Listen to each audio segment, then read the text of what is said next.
오늘 본문 마태복음 16장 13절에 예수께서 빌립보 가이사라 지방에 이르러 제자들에게 묻습니다. 이르시되 사람들이 인자를 누구라 하느냐. 당시에 예루살렘 중심으로 종교의 지도자들은 서기관, 바리새인들, 대제사장들, 그들의 관심이 백성들에게는 중요한 이슈가 될 수 있었습니다. 그런데 예수님은 서기관들, 바리새인들, 당시의 종교 지도자들이 당신을 어떻게 생각하는지 묻고 있지 않다는 것은 굉장히 중요합니다. 오늘 예수님은 어리석고 무지한 일반 대중들,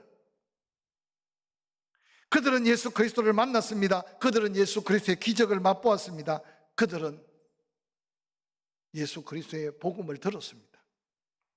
그런데 그들이 아직도 어떤 마음을 갖고 예수 그리스도를 바라보느냐가 예수님에게는 또 하나의 관심이었습니다. 그러나 그보다 더 중요한 관심은 바로 3년이나 예수님을 따라다니고 있는 그 제자들의 마음 중심에 어떤 고백이 있는가가 예수님께서는 중요한 관심이었습니다.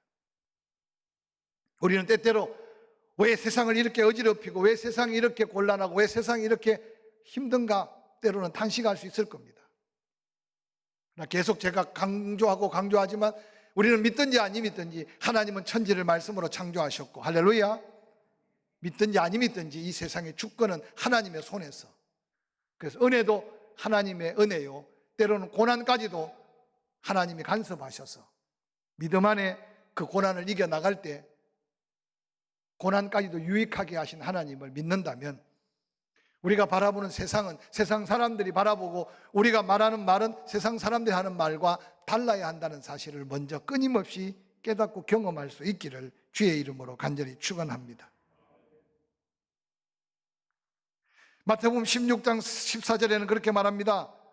세상 사람들이 나를 누구라고 하느냐? 더러는 침례 요한이 다시 살아났다고 말합니다. 더러는 엘리야 같은 선지자가 다시 온다고 했는데 엘리야가 다시 왔다고 생각합니다. 더러는 예레미야나 선지자 중에 한 사람이 오신 걸로 생각하고 있습니다 라고 말합니다. 특별히 침례 요한은 하나님의 놀라운 주님 오실 길을 앞당기며 평탄케 할 하나님의 놀라운 일꾼이었습니다. 헤롯이 침례 요한의 목을 칠 때 끊임없는 두려움에 사로잡혔다고 합니다. 왜냐하면 그 영적 권세 앞에 침례 요한이 다시 살아날 것 같은 마음을 늘 갖고 그것이 사람들에게 유언비어처럼 들렸다고 합니다. 그래서 침례 요한이 막 죽고 난 다음 호련히 나타난 예수 그리스도의 사역 앞에 예수님은 더 큰 권세로 능력으로 그 당시에 많은 유대 땅의 사람들 예수 그리스도를 다시 부활한 침례 요한으로 생각한 사람들이 많았다는 겁니다. 특별히 말라기 4장 5절에 엘리야는 메시아가 아니라 그 길을 예비할 다시 올 선지자로 예언되었는데 엘리야와 같은 메시아가 오실 걸 예언할 예언자로 그렇게 이해하고 생각했다고 합니다. 더러는 예수 그리스도가 예레미야나 선지자 중에 하나라고 생각했던 그들의 생각, 예수님이 원하셨던 대답이 아니었습니다. 그들은 예수 그리스도를 보았으나 보아야 할 걸 다 보지 못한 사람들이었습니다. 여러분은 힘든 가운데 예배자로 이곳에 왔는데 한 주간 동안 뭘 보며 뭘 느끼며 무슨 은혜 속에 살았는지 한번 돌아보시길 바랍니다. 시카고 무디 교회 목사님으로서 라디오 설교자로 유명했던 폴 레이더 목사님이 자주 사용하던 예화 중에 하나입니다. 어떤 사람이 길을 가는데 한 소년이 높은 담백을 붙들고 서서 갑자기 칼칼 웃고 펄쩍펄쩍 뛰기도 하고 갑자기 담벼락을 막 손으로 때리치기도 하고, 그래서 지나치다 보니까 마치 미친 아이 같이 보였습니다. 근데 그 아이가 날마다 그 벽에 그러는 게 아니라 가끔 그렇게 벽에 붙어서 펄쩍펄쩍 뛰기도 하고 좋아서 한호성을 치기도 하고, 그리고 가끔은 벽을 막 치면서 안타까워하고, 그래서 자세히 나중에 보니까 그 벽에 구멍이 하나 뚫려 있는데 그 벽 구멍 건너편에 야구장이 있었다고 말합니다. 돈이 없으니까 야구장에 들어가지는 못하고 자기가 좋아하는 팀이 야구를 하면 여지없이 그 벽에 그 구멍에 눈을 맞추고 그러고는 안타를 치거나 홈런을 치면 좋아서 어쩔 줄 모르는 친구의 모습을 한번 상상해 보십시오. 근데 갑자기 실수를 하거나 상대편이 점수를 내면 안타까워서 벽을 두드리고 있는 거예요. 지나가는 사람은 벽만 보이고 아이만 보였지만 그 아이 눈에는 자기가 좋아하는 야구 경기장이 한눈에 다 보여지는 거예요. 오늘 우리 주님 예수 그리스도께서 세상 사람들이 나를 누구라고 하느냐 물으실 때 예수님은 세상 사람들에게 예수 그리스도에 대한 듣고 싶은 대답을 기대했던 것은 아니었던 것 같아요. 왜냐? 그들은 볼 수 없었고 그들은 그 감동을 가지고 느낄 수 없었으니까. 근데 진작 3년 동안 함께 동고동락했던 제자들, 그들은 눈으로 바라봤고 그들은 마음으로 믿었던 그들. 그래서 예수님은 이어서 마태복음 16장 15절 16절에 이르시되 너희는 나를 누구라고 하느냐. 오늘 중요한 이 말씀의 키포인트는 여기 있어요. 세상 사람들이 뭐라고 떠드는 것에 중요한 게 아니고 보고 있느냐, 체험하고 깨닫고 감격 속에 살고 있느냐, 그럼 너희는 나를 누구라고 하느냐. 이 질문은 오늘 한국 교회를 향해, 교회 안에 믿음 있다고 하는 성도들을 향해 다시 묻고 있는 질문임을 기억하시고 지나온 인생 은혜로 살았다면 남은 인생 하나님의 은혜 안에 살 수 있는 놀라운 축복의 믿음의 소망이 있다면 때때로 이 질문 앞에 우리 주님 듣고 싶어하는 당당한 믿음의 고백이 있기를 주의 이름으로 간절히 축원합니다. 16절에 시몬 베드로가 대답합니다. 주변에 파인 신전을 드나드는 수많은 우상을 섬기는 열성분자들이 가득하고 예수님이 벌써 서 계실 때 아마 군중들이 구경꾼들이 모여들었을 겁니다. 근데 베드로는 그 세상 어떤 사람들의 눈치 보지 않고 당당하게 마음의 감동대로 대답합니다. 주님이십니다. 그리스도이십니다. 살아계신 하나님의 아들이십니다.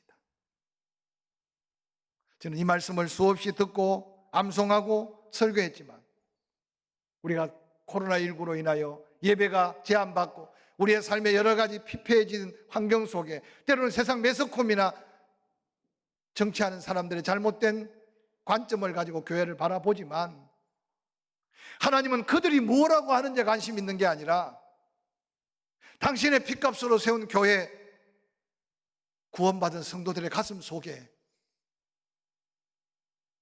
이 총체적인 난국 가운데 어떤 신앙의 고백으로 하나님 앞에 서 있는가 다시 되묻고 있는 이 질문 앞에 우리만이라도 성령에 감동되어 당당하게 외치며 주님이 듣고 싶은 이 신앙의 고백으로 우리에게 고백을 남겨준 이 고백이 다시 우리의 믿음의 고백이기를 간절히 소원해 봅니다. 오늘 베드로의 고백 속에 당신은 나의 주님이십니다. The Lord. 신구약 성경의 주종의 관계를 많이 나타낼 때 이 헬라어 단어를 사용합니다. 주인이 있으면 종이 있다는 거예요. 종이 있으면 주인이 있다는 거예요. 근데 이 주종 관계 속에 오늘 베드로가 고백하는 예수는 나의 주님이십니다 라고 말할 때 하나님이 나의 전부가 되시고 나는 하나님께 속한 소유된 백성입니다. 바로 주님이시라는 이 고백을 예수 그리스도께서 듣기를 원하셨습니다. 우리는 너무 쉽게 놀라도 주여, 때로는 무슨 말을 해야 될지 모를 때 주여라고 하지만 우리가 주여라고 할 때마다 주님은 귀를 기울이시고 정말 네 인생에 내가 주인 맞냐? 너의 삶에 정말 내가 주인 맞냐? 라고 궁금해 하시는 우리 입에 고백은 없는지 먼저 한번 살펴보시길 바랍니다. 그래서 이 한 주간 우리 인생 속에 수없이 주를 불렀지만 이 말씀을 다시 가슴에 새기고 끊임없이 나의 생명도 주님 것입니다. 주여. 나의 시간도 주님 것입니다. 주여. 나의 가정도 주님 것입니다. 주여. 나의 직장도 주님 것입니다. 주여. 주님이 이 고백을 다시 들으시기를 원한다면 베드로의 이 고백이 우리의 마음의 믿음으로 우리 입술로 고백하는 고백이기를 주의 이름으로 간절히 축원합니다. 오늘날 말 한마디면 운명이 바뀔 것 같고 인생이 바뀔 것 같아서 주어진 권력을 잘못 휘둘러서 비참한 인생의 말로를 보는 사람들을 우리는 수없이 봅니다. 돈이면 내 인생 다 모든 걸 얻을 수 있을 것 같은데도 돈이 없어서 빌딩에 뛰어내리거나 돈이 없어서 인생을 마감하는 사람이 아닌 것을 우리는 알아가면서 우리가 갖지 못할 것 바라보고 너무 좌절하거나 실망하지 말고 여기까지 에베네셀로 인도하신 그 예수 그리스도가 나의 주님이심을 고백할 수 있는 이 믿음을 잃지 않기를 주의 이름으로 간절히 축원합니다. 뿐만 아니라 베드로는 예수는 나의 그리스도이십니다라고 말했습니다. 이스라엘 백성들은 수없는 세월 동안 하나님이 약속한 약속을 따라 메시아, 그래서 그리스도는 헬라어고 그리스도가 히브리어로 말하면 메시아입니다. 예수 그리스도가 그들 앞에 나타났어요. 근데 요한복음 1장에 보니까 그들은 영접하지 않았어요. 왜냐? 그 예수가 조상 대대로 기다려왔던 메시아 그리스도란 사실을 그들이 믿지 못했어요. 그래서 요한복음 1장 12절 그들은 영접하지 아니했으나 그러나 영접하는 자 곧 그 이름을 믿는 자는 하나님의 자녀가 되는 권세를 주신다고 약속하셨어요. 우리가 그 믿음을 가진 게 얼마나 귀한 은혜요 축복인 것을 다시 한번 새롭게 확신하고 예수가 그리스도이심을 다시 한번 마음 중심에서 고백하는 구원의 확정된 믿음의 고백이 우리에게 있기를 주의 이름으로 간절히 축원합니다. 그들이 몰라서가 아니었어요. 그들은 수없는 세월 동안 하나님이 약속한 예언적 말씀을 따라 어떻게 태어날지, 어디에서 태어날지 우리 성탄절 되면 수없이 들었던 말씀 아닙니까? 바로 하나님이 보내신 독생자, 그를 믿기만 하면 구원받을 우리의 구원자, 구원의 주, 그가 바로 메시아 그리스도였다는 사실입니다. 베드로의 입을 통해 고백한 그 고백이지만 예수님은 그렇게 극찬합니다. 혈육으로 인간의 생각이나 지혜나 인간의 경험으로 고백된 고백이 아니라 바로 하나님의 성령이 그 마음속에 믿게 하고 그 믿음의 고백까지 하게 하심으로 네가 복된 고백을 했다. 오늘 여기 우리 자신의 경력이나 가진 경험이나 지식이나 내가 이해해서 믿은 사람이 있다면 그 믿음을 다시 한번 말씀으로 점검해 보시기 바랍니다. 제가 언젠가도 강조했지만 여러분 이단 사이비가 판을 치지만 70, 80 먹는 나이 많은 권사님, 집사님 최소한 예수님이 나의 주님이시고 예수가 나의 구원자이신 것을 확정하는 믿음의 고백이 있는 사람은 절대 이단에 빠지지 않습니다. 그래서 요즘 보면 신천지나 하나님의 교회나 이단들 보십시오. 전부 다 젊은이들. 왜 그들이 빠지느냐?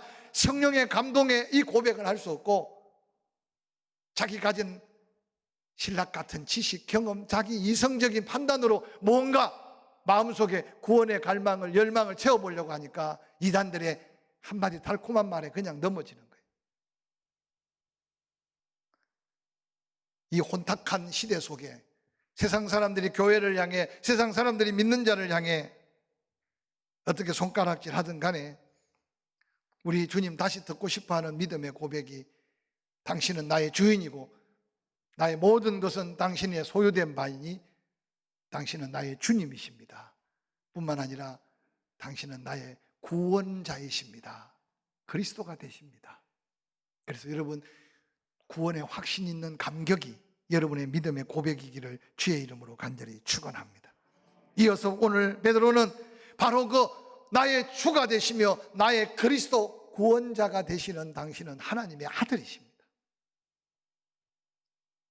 우리를 구원할 그리스도는 십자가에 달려 죽으심으로 그가 피 뿌려 완전한 제사를 드림으로 우리 죄는 사함받을 수 있어요. 그래서 이전에 예수 오기 전에 그들은 하나님의 말씀을 따라서 속죄제를 드렸어요.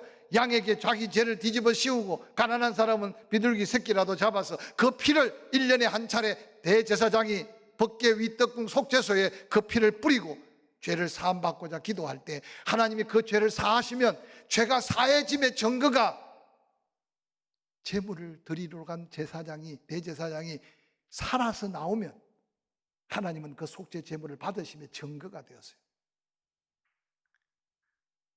그래서 다른 제사와 다르게 속죄제를 드릴 때는 대제사장의 옷깃에 방울을 달고 다리에 끈을 묶고 그리고 지성소로 들어갑니다. 그 속죄제를 온전히 드리기 위해 속죄제 반차가 정해져 있었어요. 1번 대제사장이 들어가서 속죄의 피를 속죄단에 뿌렸는데 하나님이 그 백성들의 죄를 사하지 않으면 그 자리에서 그 대제사장이 즉사합니다. 백성들은 성막 밖에서 귀를 기울입니다. 산 기척이 보이지 않으면 끈을 당겨보고 죽었으면 그 시체를 거두어 드리고 다음 반차가 다시 회개의 피를 담아 속죄소로 들어갑니다. 상상해 보세요. 얼마나 긴장된 상태입니까? 대제사장이 속죄제를 드리고 살아서 지성소를 빠져나와 성전 뜰에 서면 백성들은 그때부터 환호성을 부립니다. 죄를 사함 받은 거죠. 1년간 짐승의 피로 계속 속죄하던 그 속죄제를 예수 그리스도께서 짐승의 피가 아닌 자신의 피로 십자가에 피 흘려 우리의 제물이 되어 주셨어요. 그래서 히브리서는 그 반차를 따라 예수 그리스도께서 대제사장이 되셨다. 3일 만에 부활한 것은 예수 보혈로 온 인류의 죄를 대속한 테텔레사이 완전한 값을 지불하시고 그 피로 우리가 지었던 죄 지을 죄까지 죄값을 지불한 그 죄가 하나님 앞에 온전한 속죄제가 됨을 인정하는 것은 제물된 대제사장 예수가 살아 부활하시니 완전한 속죄제의 증거임을 그 백성들은 알았어요.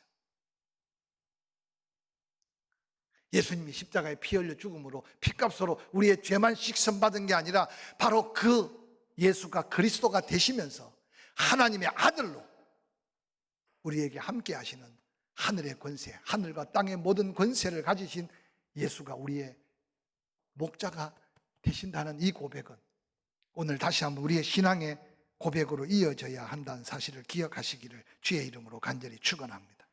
이 고백이 끝내자마자 예수님 뭐라고 말합니까? 본문 마태복음 16장 18절 내가 내게 이르노니 너는 베드로라. 너는 베드로라. 베드로의 이름은 지금까지 시몬이었습니다. 이 베드로라는 말 자체는 반석이란 뜻인데 엄밀하게 베드로에게 불려준 베드로란 이름은 페트로스라는 말입니다. 반석이 돼 완전한 반석이 아니라 반석에 붙어있는 작은 반석. 그래서 바울은 이해하기 쉽게 고린도전서 10장 4절에 다 신령한 음료를 마셨으니 이는 그들을 따르는 신령한 반석으로부터 마셨음에 그 반석은 곧 그리스도라. 오늘 예수 그리스도가 반석이신데 이 아름다운 믿음의 신앙 고백을 통해 예수님이 너도 이제 예수 그리스도의 반석 한 부분이 되는 페트로스 반석이 되었다. 너의 그 신앙 고백의 반석 위에 이제 내가 내 교회를 세우겠다는 이 놀라운 축복은 우리가 받을 놀라운 축복임을 기억하시기를 주의 이름으로 간절히 축원합니다. 우리의 온전한 신앙 고백으로 예수 그리스도가 주님이시고 그리스도로서 나의 구원자이시고 하늘과 땅의 모든 권세를 가지신 하나님의 아들 되심을 고백하는 믿음의 고백이 있는 그곳에 하늘과 땅의 권세를 가지신 하나님이 친히 함께 하시는데 하나님이 세우신 교회는 대리석을 덧입혀 화려한 건물이 아니라 그 속에 모여든 한 사람 한 사람 구원받은 성도들의 모임인데 그 성도들이 모여있는 그 자리는 하늘과 땅의 모든 권세를 가지신 그 하나님의 능력으로 음부의 권세가 이기지 못하도록 지켜주신 이 약속을 다시 한번 여러분의 심령 성전에서 경험하기를 주의 이름으로 간절히 축원합니다. 그래서 사도 바울은 예수 믿고 구원받은 한 사람 한 사람 심령 속에 예수 그리스도가 내주하시고 성령께서 친히 전을 삼고 계신다고 말씀하시면서 우리 한 사람 한 사람의 심령이 얼마나 중요한지를 강조하고 있어요. 저는 이 시간 여러분 심령으로 우러나온 하나님이 기뻐하시는 이 신앙의 고백으로 여러분 심령이 뭔 하나님 권세가 충만한 음부의 권세가 이기지 못하는 능력 있는 심령을 가지고 여러분의 가정을 세워가기를 주의 이름으로 간절히 축원합니다. 늘 강조하지만 코로나는 두려워할 것이 아니라 조심하며 이겨갈 수 있고 특별히 예수 믿는 우리는 걸렸을지라도 고치시고 또한 피해가게 하실 하나님의 역사를 기억해가면서 여러분의 삶과 가정, 사업장에 이 당당한 신앙 고백으로 음부의 권세가 이기지 못하는 능력을 덧입고 사시기를 주의 이름으로 간절히 축원합니다. 이어서 세상이 교회를 향해 뭐라고 말하든지 간에 우리 믿는 한 사람 한 사람이 이 고백으로 예배하고 이 고백으로 하나님 앞에 영광을 돌릴 때 이 성전은 음부의 권세가 이기지 못하는 하나님의 권능이 함께하는 곳임을 잊지 않으시기를 주의 이름으로 간절히 축원합니다. 그래서 어떤 모습으로 예배하든 간에 그 예배하는 그곳에 바로 그 역사가 있음을 기억하고 이 시간 방송으로 함께 예배하는 성도들 가정도 여러분의 가정 성전이 음부의 권세가 이기지 못하는 확신 속에 하나님 앞에 당당하게 설 수 있기를 주의 이름으로 간절히 축원합니다. 이어서 마태복음 16장 19절에 내가 천국 열쇠를 내게 준다. 내가 땅에서 무엇이든지 매면 하늘에서 매일 것이고 내가 땅에서 무엇인지 풀면 하늘에서 풀린다. 세상 사람들은 기도의 능력을 믿지 않기 때문에 기도하지 않습니다. 예수의 이름의 권세를 알지 못하기 때문에 그들이 예수 이름을 찾지 않고 부르지 않습니다. 그런데 안타깝게도 구원받은 성도들이 모인 교회가 혹이라도 기도에 불이 꺼지지는 않았는지 예수 이름의 권세를 내려놓고 살지는 않는지 한번 돌아보시기를 바랍니다. 저는 코로나19가 시작될 때 우리가 얼마나 힘들게 예배했습니까? 끊임없이 부르짖었던 기도는 하나님 포항 땅만이라도 예배를 통해 확진자가 생기지 않도록 계속 간구합니다. 혹 생길지라도 하나님은 그 가운데 역사하실 줄 믿지만 우리의 기도를 들어주실 줄 믿습니다. 이번에 한 교회에 일어난 그 일로 제가 정말 밤에 잠을 못 잤어요. 끊임없이 초조하고 긴장했어요. 우리 교회 일도 아닙니다. 그러나 포항의 한 교회 외부에서 확진한 사람이 예배드리고 그것도 많은 시간 머무르고 온 포항 땅을 돌아다녔어요. 만약에 2차, 3차 확진자가 생겨났으면 포항 땅도 여지없이 더한 매스컴의 조롱거리가 될 수 있었을 겁니다. 한 주간이 지나갔으니까 조금 더 지나가야 되겠지만 그러나 아직까지 외부에서 확진되어서 온 사람은 1명, 2명 확진자가 늘어가지만 아직도 그들을 통해 2차, 3차 특별히 교회 안에 예배를 통해 확진자가 없는 것은 하나님의 특별한 은혜를 우리에게 허락하고 계심을 믿고 그럴수록 더 조심하면서 더 기도하는 저와 여러분이 될 수 있기를 주의 이름으로 간절히 축원합니다. 베드로에게 주어진 천국 열쇠가 베드로에게만 주어진 게 아니에요. 내 믿음 위에 세운 교회, 그 교회 안에 이 믿음의 고백을 하는 모든 자에게 땅에서 무엇인가 묶어봐라, 하늘에서 묶어주마. 땅에서 무엇인가 풀어봐라, 하늘에서 풀어주마. 이 약속은 우리에게 주어진 얼마나 큰 하늘과 땅의 권세, 성령이 너에게 임하면 주어질 권능의 능력인지 모릅니다.